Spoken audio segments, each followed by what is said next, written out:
Hi ಮಹಾಸಂಗಮ YouTube ಚಾನಲ್ಗೆ ತಮಗೆಲ್ಲರಿಗೂ ಸ್ವಾಗತ. ಇವತ್ತು ನಾನು ಒಂದು ವಿಶೇಷವಾದಂತಹ ಅಂದರೆ ಪುಣ್ಯಕ್ಷೇತ್ರಕ್ಕೆ ಹೆಸರುವಾಸಿಯಾದಂತಹ ವರದಳ್ಳಿ ಶ್ರೀಧರ ಆಶ್ರಮದ ಬಗ್ಗೆ ತಿಳಿಸ್ತೀನಿ.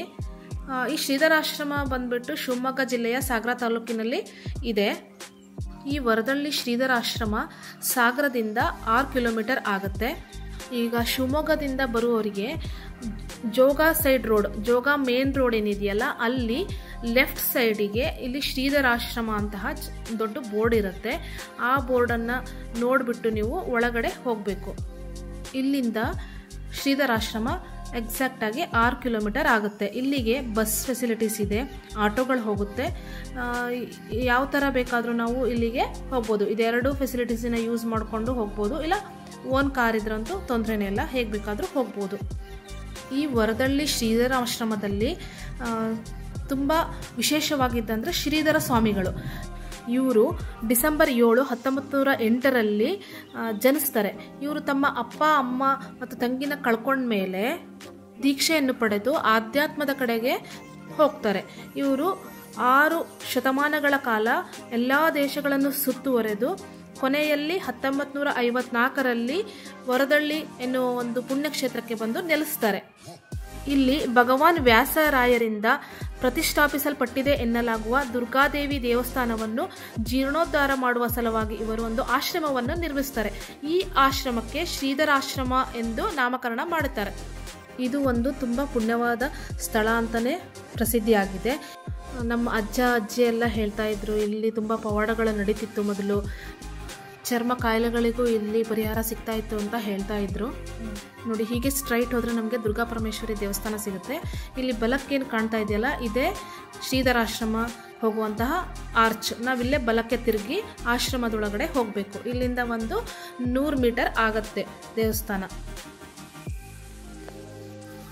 ಕಾರ್ ಪಾರ್ಕಿಂಗ್ ಎಲ್ಲ ಏನಿದೆ ಅಲ್ಲ, ಇಲ್ಲೇ ರೈಟಿಗೆ ಪಾರ್ಕಿಂಗ್ ವ್ಯವಸ್ಥೆ ಇರುತ್ತೆ. ಇಲ್ಲಿ ನೋಡ್ತಾ ಇದ್ದೀರಾ, ಇಲ್ಲೆಲ್ಲ ನಿಲ್ಲಿಸೇ ಹೋಗಬೇಕಾಗತ್ತೆ. ಒಳಗಡೆ ಯಾವ ಕಾರಣಕ್ಕೂ ಕಾರ್ಗಳನ್ನು ಬಿಡಲ್ಲ. ಬೈಕ್ ಒಳವರೆಗೂ ಹೋಗ್ಬೋದು. ಒಳಗಡೆ ಬೈಕ್ ನಿಲ್ಲಿಸೋದಕ್ಕೆ ಪಾರ್ಕಿಂಗ್ ವ್ಯವಸ್ಥೆ ಇರುತ್ತೆ. ಹಾಗಾಗಿ ಒಳಗಡೆ ಬೈಕ್ ಎಂಟ್ರಿ ಇರುತ್ತೆ. ಇದೇ ಮೇನ್ ಗೇಟ್ ಶ್ರೀಧರಾಶ್ರಮಕ್ಕೆ ಹೋಗುವಂತಹದ್ದು. 2 ವೀಲರ್ ಇದ್ದರೆ ಇಲ್ಲಿ ಪಾರ್ಕ್ ಮಾಡಿ ನಮ್ಮ ಸ್ಲಿಪ್ಪರನ್ನು ಬಿಡೋದಕ್ಕೆ ಅಲ್ಲಿ ಸೈಡಿಗೆ ಸ್ಲಿಪ್ಪರ್ ಸ್ಟ್ಯಾಂಡ್ ಇರುತ್ತೆ, ಅಥವಾ ನಮ್ಮ ಬೈಕಲ್ಲಿ ಗಾಡಿ ನಿಲ್ಲಿಸಿರ್ತೀವೋ ಅಲ್ಲೇನೂ ಸ್ಲಿಪ್ಪರನ್ನು ಬಿಟ್ಬಿಟ್ಟು ಹೋಗ್ಬೋದು. ನೋಡಿ, ಇಲ್ಲಿ ಬಸ್ ಕಾಣ್ತಾ ಇದೆಯಲ್ಲ, ಇದು ಕೂಡ ದಿನಕ್ಕೆ 2 ರಿಂದ 3 ಸರಿ ಓಡಾಡುತ್ತೆ. ಸಾಗರ ಟು ವರದಳ್ಳಿ, ವರದಳ್ಳಿ ಟು ಸಾಗರ. ಅದಕ್ಕೆ ಅದರದೇ ಆದಂಥ ಟೈಮಿಂಗ್ಸ್ ಇರುತ್ತೆ. ಬಟ್ ಅದನ್ನು ನೀವು ಬಸ್ಸಿಗೆ ಬರೋರಾದರೆ ತಿಳ್ಕೊಂಡು ಬರಬೇಕಾಗುತ್ತೆ. ಆ್ಯಂಡ್ ಇಲ್ಲಿ ಸೇವಾ ಕೌಂಟರ್ ಅಂತ ಹೇಳಿಬಿಟ್ಟು ರೈಟ್ ಸೈಡಿಗಿರುತ್ತೆ. ಇಲ್ಲಿ ಬಲಕ್ಕೆ ಯಾವ್ಯಾವ ಸೇವೆ ಎಷ್ಟೆಷ್ಟು ರೇಟ್ ಅಂತ ಎಲ್ಲ ಇರುತ್ತೆ. ಇದನ್ನು ನಾವು ನೋಡಿಕೊಂಡು ನಾವು ಯಾವ ಸೇವೆ ಮಾಡಿಸ್ಬೇಕು ಆ ಸೇವೆನ ಹಿಂದಿನ ದಿನವೇ ಫೋನ್ ನಂಬರ್ ಕೊಟ್ಟಿರ್ತಾರೆ. ಇಲ್ಲಿ ಹಿಂದಿನ ದಿನವೇ ಕಾಲ್ ಮಾಡಿಬಿಟ್ಟು ಅವ್ರ ಹತ್ರ ಬರ್ಸಿದ್ರೆ ನೆಕ್ಸ್ಟ್ ಡೇ ನಾವು ಬಂದ ತಕ್ಷಣ ನಮಗೆ ಚೀಟಿನ ಕೊಡ್ತಾರೆ. ಆವಾಗ ನಾವು ಈ ಚೀಟಿನ ತೊಗೊಂಡೋಗಿ ಮೇಲ್ಗಡೆ ಏನು ಶ್ರೀಧರ ಆಶ್ರಮದ ಶ್ರೀಧರ ಸ್ವಾಮಿಗಳ ನೆಲೆಸಿರುವಂತಹ ಏನು ಸ್ಥಳ ಇದೆಯಲ್ಲ ಅಲ್ಲಿ ಪೂಜೆ ಮಾಡ್ತಾರೆ. ಅಲ್ಲಿ ತಗೊಂಡೋಗಿ ನಾವು ಪೂಜೆನ ಮಾಡಿಸ್ಬೇಕು. ನಾವಿಲ್ಲಿ ಯಾವ ಥರ ಸೇವೆ ಬೇಕಾದರೂ ಮಾಡ್ಬೋದು. ಅಂದರೆ ನಾವು ಬೆಳೆದಿರುವಂತಹ ದವಸ ಧಾನ್ಯಗಳನ್ನು ಇಲ್ಲಿ ತಂದು ಕೊಡೋದಕ್ಕೂ ಅವಕಾಶ ಇದೆ. ನೋಡಿ, ಇಲ್ಲಿ ಎಷ್ಟು ಜನ ಭಕ್ತಾದಿಗಳ ದವಸ ಧಾನ್ಯನ ತಂದಿಟ್ಟಿರೋದು ಕಾಣ್ತಾ ಇದೆ.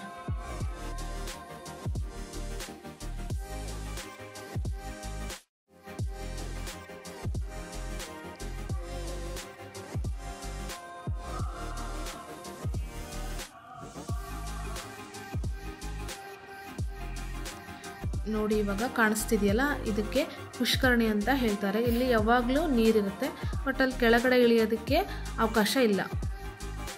ಯಾರೂ ಇಳಿಬಾರ್ದು ಅಂತಲೇ ಇಲ್ಲಿ ಬೋರ್ಡ್ ಹಾಕಿರ್ತಾರೆ. ಇಲ್ಲಿ ಯಾರೂ ಇಳಿಯೋ ಹಾಗಿಲ್ಲ. ಇಲ್ಲಿ ನಾವು ತೀರ್ಥ ಸ್ನಾನ ಮಾಡೋದಕ್ಕೆ ಅವಕಾಶವಿರುತ್ತದೆ. ಇಲ್ಲಿ ತೀರ್ಥ ಸ್ನಾನ ಮಾಡಿ ಆದ ತಕ್ಷಣ ಯಾರು ಬೇಕಾದರೂ ಮಾಡ್ಬೋದು. ಮಾಡಿ ಆದ ತಕ್ಷಣ ಇಲ್ಲಿ ಡ್ರೆಸ್ ಚೇಂಜ್ ಮಾಡೋದಕ್ಕೆ ಅವಕಾಶ ಇರುತ್ತೆ. ಇಲ್ಲಿ ಕಾಣಿಸ್ತಿರ್ಬೋದು, ಇದೆಲ್ಲ ಕೂಡ ರೂಮ್ಗಳು. ಇಲ್ಲಿ ನಾವು ಡ್ರೆಸ್ಸನ್ನು ಚೇಂಜ್ ಮಾಡಿಕೊಂಡು ಹೋಗ್ಬೋದು. ನೋಡಿ, ಇದೇ ತೀರ್ಥ ಸ್ನಾನ ಮಾಡುವಂತಹ ಸ್ಥಳ. ಇದು ಆ್ಯಕ್ಚುಲಿ ಮೊದಲು ಶ್ರೀಧರ ಸ್ವಾಮಿಗಳು ಇಲ್ಲಿ ಬಂದಾಗ ಇಲ್ಲಿ ಈ ವರದಳ್ಳಿಯಲ್ಲಿ ನೀರೇ ಇರಲಿಲ್ಲ ಅಂತೆ. ಸೊ ಅವು ಶ್ರೀಧರ ಸ್ವಾಮಿಗಳ ತಪಸ್ಸಿನಿಂದ ಇಲ್ಲಿ ಈ ಪ್ಲೇಸಲ್ಲಿ ನೀರು ಉದ್ಭವವಾಗಿ 365 ದಿನವೂ ಇಲ್ಲಿ ಗೋವಿನ ಬಾಯಿಯಿಂದ ನೀರು ಬರುತ್ತೆ ಅಂತ ಹೇಳಿ ಪ್ರತೀತಿ ಇದೆ. ಇಲ್ಲಿ ಸ್ನಾನ ಮಾಡೋದ್ರಿಂದ ಎಷ್ಟೋ ಕಾಯಿಲೆಗಳು ಅಂದರೆ ಚರ್ಮ ಕಾಯಿಲೆಗಳು ಗುಣವಾಗುತ್ತಂತೆ. ಆ್ಯಂಡ್ ಮೆಂಟಲಿ ಡಿಸಾರ್ಡರ್ ಅಂದರೆ ಡಿಪ್ರೆಷನ್ ಇರುತ್ತಲ್ಲ, ಆ ಥರದವ್ರು ಬಂದ್ರೂ ಇಲ್ಲಿ ಮೈಂಡು ರಿಲ್ಯಾಕ್ಸ್ ಆಗುತ್ತೆ. ಆ್ಯಂಡ್ ಬೆಡ್ ವೆಟ್ಟಿಂಗ್ ಅಂದರೆ ಚಿಕ್ಕ ಮಕ್ಕಳು ಸುಸ್ಸು ಮಾಡ್ತಾರಲ್ಲ, ಸೊ ಅವರನ್ನು ಇಲ್ಲಿ ಕರ್ಕೊಂಡು ಬಂದು ಅವ್ರಿಗೆ ತಲೆ ಸ್ನಾನ ಮಾಡಿಸೋದ್ರಿಂದ ರಾತ್ರಿ ಟೈಮು ಸು ಮಾಡೋದನ್ನು ಬಿಡ್ತಾರೆ ಅಂತ ಹೇಳಿ ಇಲ್ಲಿ ಹೇಳ್ತಾರೆ. ಈ ನೀರು ತುಂಬ ಗಿಡಮೂಲಿಕೆಗಳ ಇಂದ ಹರಿದು ಇಲ್ಲಿಗೆ ಬರುತ್ತೆ ಅನ್ನೋ ಪ್ರತೀತಿ ಇದೆ. ಹಾಗಾಗಿ ಇದು ಆಯುರ್ವೇದದ ಪ್ರಕಾರ ತುಂಬ ಕಾಯಿಲೆಗಳನ್ನು ಗುಣ ಮಾಡುತ್ತೆ ಅಂತ ಹೇಳ್ತಾರೆ. ಆ್ಯಂಡ್ ಇಲ್ಲಿಂದ ನಾವು ನೀರನ್ನು ತೊಗೊಂಡು ಹೋಗ್ಬೋದು. ನಾವು ಯಾವುದಾದ್ರೂ ಬಾಟಲ್ಗಳನ್ನು ತಂದಿದ್ರೆ ಅದರಲ್ಲಿ ನೀರು ತುಂಬ್ಕೊಂಡು ಹೋಗ್ಬೋದು. ಅಥವಾ ನಾವು ಯಾವುದೇ ಬಾಟಲ್ ತಂದಿಲ್ಲ ಅಂದರೆ ಇಲ್ಲಿ ಆಫೀಸ್ ರೂಮಲ್ಲಿ ದೊಡ್ಡ ದೊಡ್ಡ ಕ್ಯಾನ್ಗಳು ಸಿಗುತ್ತೆ, ಚಿಕ್ಕದು ದೊಡ್ಡದು. ನಾವು ಅದನ್ನು ತಗೊಂಡು ಇಲ್ಲಿ ನೀರು ತುಂಬಿಕೊಂಡು ನಾವು ಮನೆಗೆ ಹೋಗಿ ಡೈಲಿ ನೀರನ್ನು ಕುಡಿಯೋದಾಗಲಿ ಅಥವಾ ಪ್ರೋಕ್ಷಣೆ ಮಾಡ್ಕೊಳೋದಾಗಲಿ ಮಕ್ಕಳಿಗೆ ಕುಡಿಸೋದಾಗಲಿ ಮಾಡೋದ್ರಿಂದ ಒಳ್ಳೆಯದಾಗುತ್ತೆ ಅಂತ ಹೇಳ್ತಾರೆ.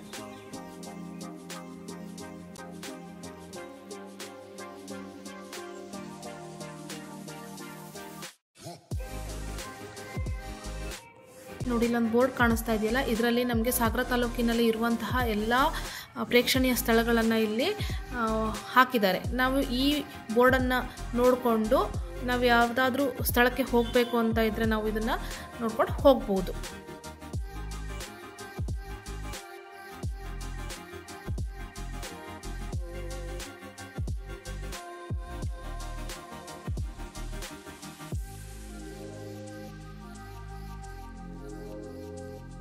ನೋಡಿ, ನಾವು ಶ್ರೀಧರ ಸ್ವಾಮಿಗಳ ಐಕ್ಯವಾಗಿರುವಂತಹ ಸ್ಥಳಕ್ಕೆ ಹೋಗಬೇಕಂದ್ರೆ ಇಲ್ಲಿಂದ ಮೇಲ್ಗಡೆ ಹೋಗಬೇಕು. ಇಲ್ಲಿಂದ 250ರಿಂದ 260 ಮೆಟ್ಲುಗಳಿದೆ.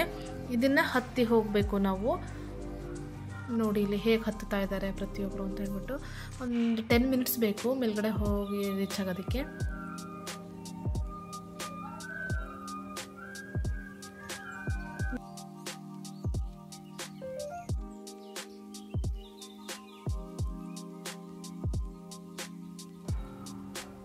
ಇಲ್ಲಿ ನೋಡ್ತಾ ಇದ್ದೀರಲ್ಲ ಬಿಲ್ಡಿಂಗು, ಇಲ್ಲಿ ವಿದ್ಯಾರ್ಥಿಗಳಿಗೆ ಪಾಠವನ್ನು ಹೇಳ್ಕೊಡ್ತಾರೆ. ಅಂದರೆ ಗುರುಕುಲ ಇದೆ ಇಲ್ಲಿ. ಇಲ್ಲೇ ಬಂದು ಇದ್ದು ಕಲಿಯೋದಕ್ಕೆ ಅವಕಾಶ ಇದೆ ಇಲ್ಲಿ.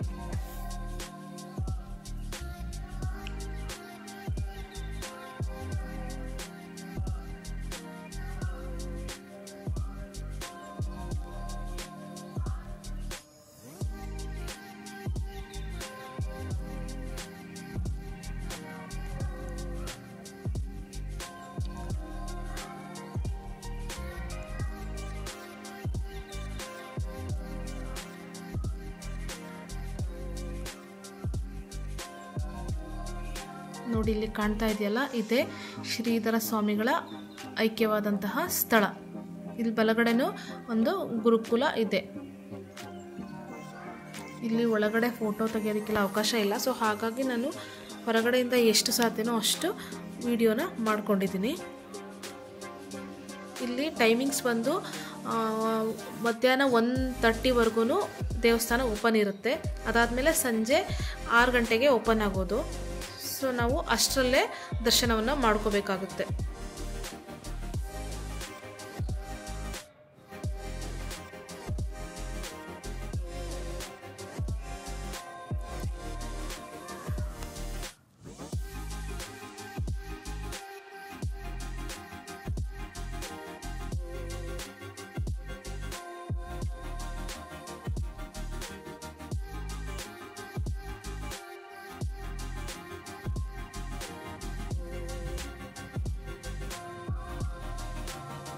ನೋಡಿ ಇಲ್ಲಿ ಇನ್ನೊಂದು ವಿಶೇಷ ಇದೆ. ಏನಂತ ಹೇಳಿದ್ರೆ, ನಮ್ಮ ಹತ್ರ ₹1 ಕಾಯಿನ್, ₹2 ಕಾಯಿನ್ ಏನಾದರೂ ಇದ್ದರೆ ಅದನ್ನು ಇಲ್ಲಿ ನಾವು ಮನಸ್ಸಿನಲ್ಲಿ ಏನಾದರೂ ಒಂದು ಸಂಕಲ್ಪನ ಮಾಡಿಕೊಂಡು ಅದನ್ನು ಅಂಟಿಸಿದ್ರೆ, ನಮ್ಮ ಸಂಕಲ್ಪ ಈಡೇರೋದಾದರೆ ಮಾತ್ರ ಈ ಕಾಯಿನು ಅಂಟ್ಕೊಳ್ಳುತ್ತೆ. ಇಲ್ಲ ನಾವು ಅಂದ್ಕೊಂಡಿದ್ದು ನಡೆಯಲ್ಲ ಅಂತ ಹೇಳಿದ್ರೆ ಈ ಕಾಯಿನು ಯಾವ ಕಾರಣಕ್ಕೂ ಅಂಟ್ಕೊಳ್ಳಲ್ಲ. ನೋಡಿ ಇಲ್ಲೊಬ್ಬರು ಅಂಟಿಸ್ತಾ ಇದ್ದಾರೆ. ನೋಡೋಣ, ಅವರು ಅಂದ್ಕೊಂಡಿದ್ದು ಆದರೆ ಆ ಕಾಯಿನು ಅಲ್ಲಿ ಅಂಟ್ಕೊಳ್ಳುತ್ತೆ. ನೋಡಿ ಇಲ್ಲಿ ಅಂಟ್ಕೊಂಡಿಲ್ಲ ಕಾಯಿನ್. ಅದು ನಾನು ಕೂಡ ಟ್ರೈ ಮಾಡಿದೆ, ನನಗೂ ಕಾಯಿನು ಅಲ್ಲಿ ನಿಲ್ಲಿಲ್ಲ. ನೋಡ್ತಾ ಇರ್ಬೋದು. ನೋಡಿ ಇಲ್ಲಿ ಇನ್ನೊಬ್ಬರು ಏನೋ ಬೇಡ್ಕೊಂಡು ಕಾಯಿನನ್ನು ಅಂಟಿಸ್ತಿದ್ದಾರೆ ನೋಡಿ. ವಿತಿನ್ ಸೆಕೆಂಡಲ್ಲೇ ಕಾಯಿನು ಅಂಟ್ಕೋತು. ಸೊ ಇಲ್ಲಿ ಎಲ್ಲರೂ ಇದೊಂದು ಮಹಿಮೆ ಇದೆ ಅಂತ ಹೇಳಿಬಿಟ್ಟು ನಂಬ್ತಾರೆ. ನಾವೇನಾದರೂ ಅಂದ್ಕೊಂಡಿದ್ದು ಆಗೋದೇ ಆದರೆ ಇಲ್ಲಿ ಕಾಯಿನು ಅಂಟ್ಕೊಳ್ಳುತ್ತೆ ಅಂತ ಹೇಳ್ತಾರೆ.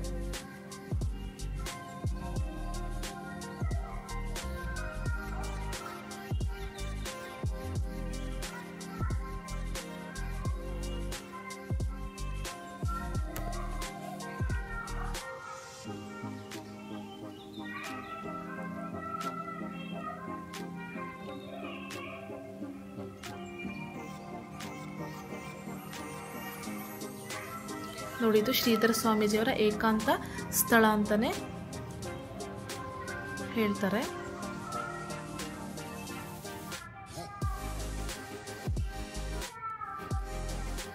ಇದೇ ಒಳಗಡೆ ಇರುವಂತಹ ದೇವರು. ಆ್ಯಂಡ್ ಈ ಮರ ಏನಿದೆಯಲ್ಲ, ಇದು ಬುಡ ಒಂದೇ, ಬೇರ್ ಮಾತ್ರ ಒಂದೇ, ಆಮೇಲೆ 3 ಭಾಗಗಳಾಗಿದೆ. ಅದನ್ನು ಸುತ್ತುವರೆದು ನಾವೇನೇ ಅಂದ್ಕೊಂಡ್ರೂ ಆಗುತ್ತೆ ಅಂತ ಹೇಳ್ತಾರೆ. ನೋಡಿ, ಇಲ್ಲೂ ಒಂದು ವಿದ್ಯಾಲಯ ಇದೆ.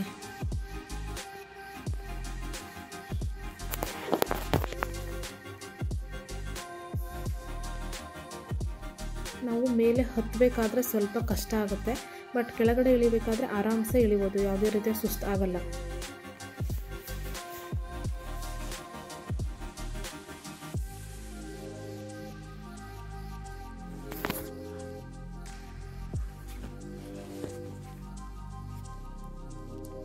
ನೋಡಿ, ಇಲ್ಲಿ ದಿನಕ್ಕೆ 1000 ಜನ ಬರ್ತಾರೆ. ಆ್ಯಂಡ್ ಇಲ್ಲಿ ಬೆಳಗ್ಗೆ, ಮಧ್ಯಾಹ್ನ, ರಾತ್ರಿ 3 ಹೊತ್ತು ಊಟ ಇರುತ್ತೆ.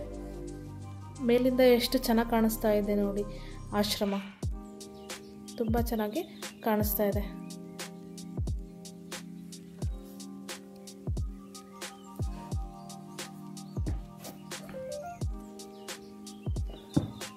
ನೋಡಿ, ನೋಡ್ತಿರ್ಬೋದು ನಾವು ಕಟ್ಟಿಗೆಗಳನ್ನು ಹೇಗೆ ಸರಿಸ್ತಾರೆ ಅಂತ ಹೇಳ್ಬಿಟ್ಟು. ಯಾಕಂತಂದರೆ ಇಲ್ಲಿ ಅಡುಗೆನ ಅವರು ಕಟ್ಟಿಗೆಗಳನ್ನು ಹಾಕಿನೇ ಒಲೆಯಲ್ಲೇ ಅಡುಗೆ ಮಾಡ್ತಾರೆ.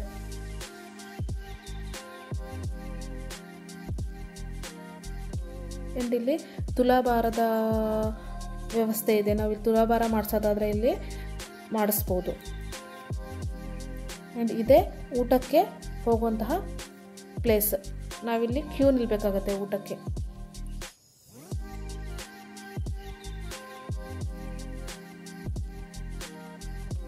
ನೋಡಿ ಎಷ್ಟು ಜನ ಕ್ಯೂ ನಿಂತಿದ್ದಾರೆ ಅಂತ ಹೇಳಿ.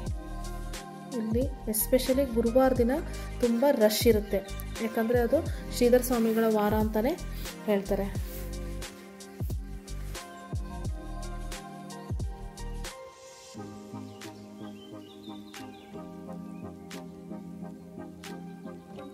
ನೋಡಿ ಎಷ್ಟು ಚೆನ್ನಾಗಿ ಕಾಣಿಸ್ತಾ ಇದೆ ಅಂತ ಹೇಳ್ಬಿಟ್ಟು ಪರಿಸರ.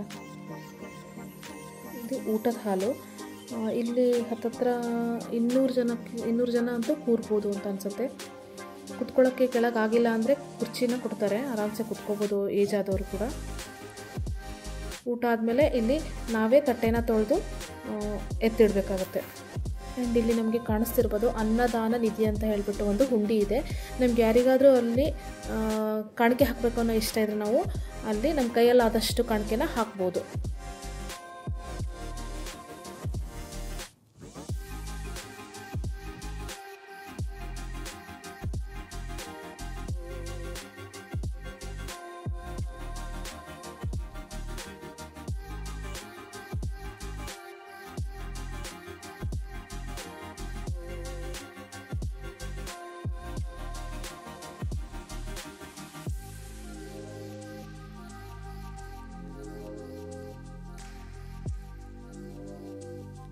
ಈ ಸೇವಾ ಕೌಂಟ್ರ್ ಏನಿದೆಯಲ್ಲ, ಇಲ್ಲೇ ರೂಮ್ಗಳಿದೆ ಉಳಿಯೋದಕ್ಕೆ.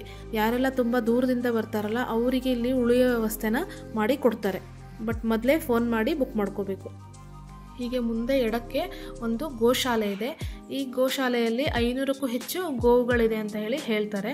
ಇಲ್ಲಿ ಏನಾದರೂ ಗೋವಿಗೆ ಹುಲ್ಲನ್ನು ಹಾಕಲಿಲ್ಲ, ಬೈ ಚಾನ್ಸ್ ಮರೆತರು ಅಂತ ಹೇಳಿದ್ರೆ ರಾತ್ರಿ ಶ್ರೀಧರ ಸ್ವಾಮಿಗಳು ಬಂದು ಇಲ್ಲಿ ಹುಲ್ಲನ್ನು ಹಾಕ್ತಾರೆ ಗೋವುಗಳಿಗೆ ಅಂತ ಹೇಳುವಂತಹ ಪ್ರತೀತಿ ಇದೆ ಇಲ್ಲಿ. ಇದನ್ನು ಎಲ್ಲರೂ ಕೂಡ ಇಲ್ಲಿ ನಂಬ್ತಾರೆ. ಅಂದರೆ ಇಲ್ಲಿ ಉದ್ದೇಶ ಏನಂತಂದರೆ ಇಲ್ಲಿ ಬರುವಂತಹ ಪ್ರತಿಯೊಬ್ಬ ಭಕ್ತಾದಿಗಳಾಗಲಿ ಗೋವುಗಳಾಗಲಿ ಉಪವಾಸ ಇರಬಾರ್ದು ಅನ್ನೋದೇ ಅವರ ಉದ್ದೇಶ. ಹಾಗಾಗಿ ಇಲ್ಲಿ 3 ಹೊತ್ತು ಅನ್ನದಾನ ನಡೆಯುತ್ತೆ. ವರದಳ್ಳಿಯಿಂದ ಬಲಕ್ಕೆ ನಮಗೆ ದುರ್ಗಾಂಬ ದೇವಸ್ಥಾನ ಇದೆ. ವರದಳ್ಳಿಯಿಂದ 500 ಮೀಟ್ರ್ ದೂರ ಇದೆ ಅಷ್ಟೇ. ನೋಡಿ, ಇಲ್ಲಿಂದ ಸ್ವಲ್ಪ ಮುಂದೆ ಬಂದರೆ ಇಲ್ಲೊಂದು ಆರ್ಚ್ ಕಾಣುತ್ತೆ. ಆ ಆರ್ಚ್ ಒಳಗಡೆ ಹೋದ್ರೆ ನಮಗೆ ದುರ್ಗಾಂಬ ದೇವಸ್ಥಾನ ಸಿಗುತ್ತೆ. ಈ ಆರ್ಚ್ ಒಳಗೆ ಹೋಗ್ತಾ ನಾವು ಸ್ಟ್ರೈಟಾಗಿ ಹೋದರೆ ನಮಗೆ ಇಕ್ಕೇರಿ ದೇವಸ್ಥಾನ ಸಿಗುತ್ತೆ. ಇಲ್ಲಿಂದ 5 ಕಿಲೋಮೀಟರ್ ಆಗುತ್ತೆ. ನೋಡಿ, ಇಲ್ಲಿ ಸಿಗುತ್ತೆ ನಮಗೆ ದುರ್ಗಾಂಬ ದೇವಸ್ಥಾನ. ಇಲ್ಲಿ ಕೂಡ ದಾಸೋಹ ಇರುತ್ತೆ.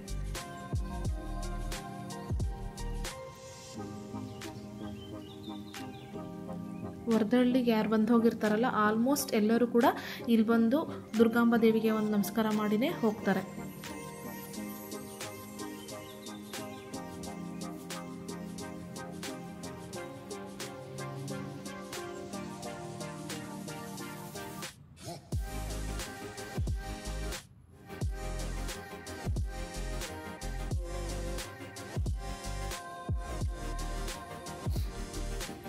ಇಲ್ಲಿ ಕೂಡ ನಾವು ಏನೇ ಕೇಳ್ಕೊಂಡ್ರೂ ಈಡೇರುತ್ತೆ.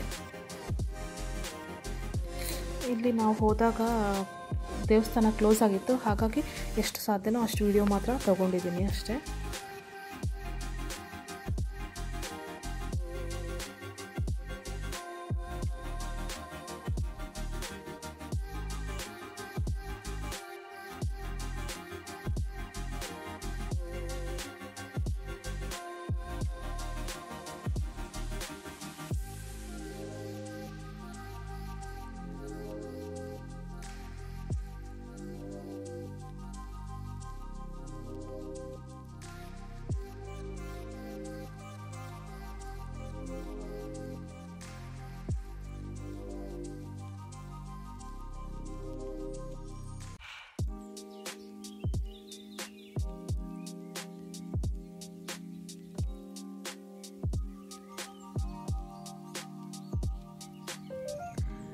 ಈ ವಿಡಿಯೋ ನಿಮಗೆಲ್ಲ ಹೇಗೆ ಅನ್ನಿಸ್ತು ಅಂತ ಹೇಳಿಬಿಟ್ಟು ಕಮೆಂಟ್ ಬಾಕ್ಸಲ್ಲಿ ತಿಳಿಸಿ.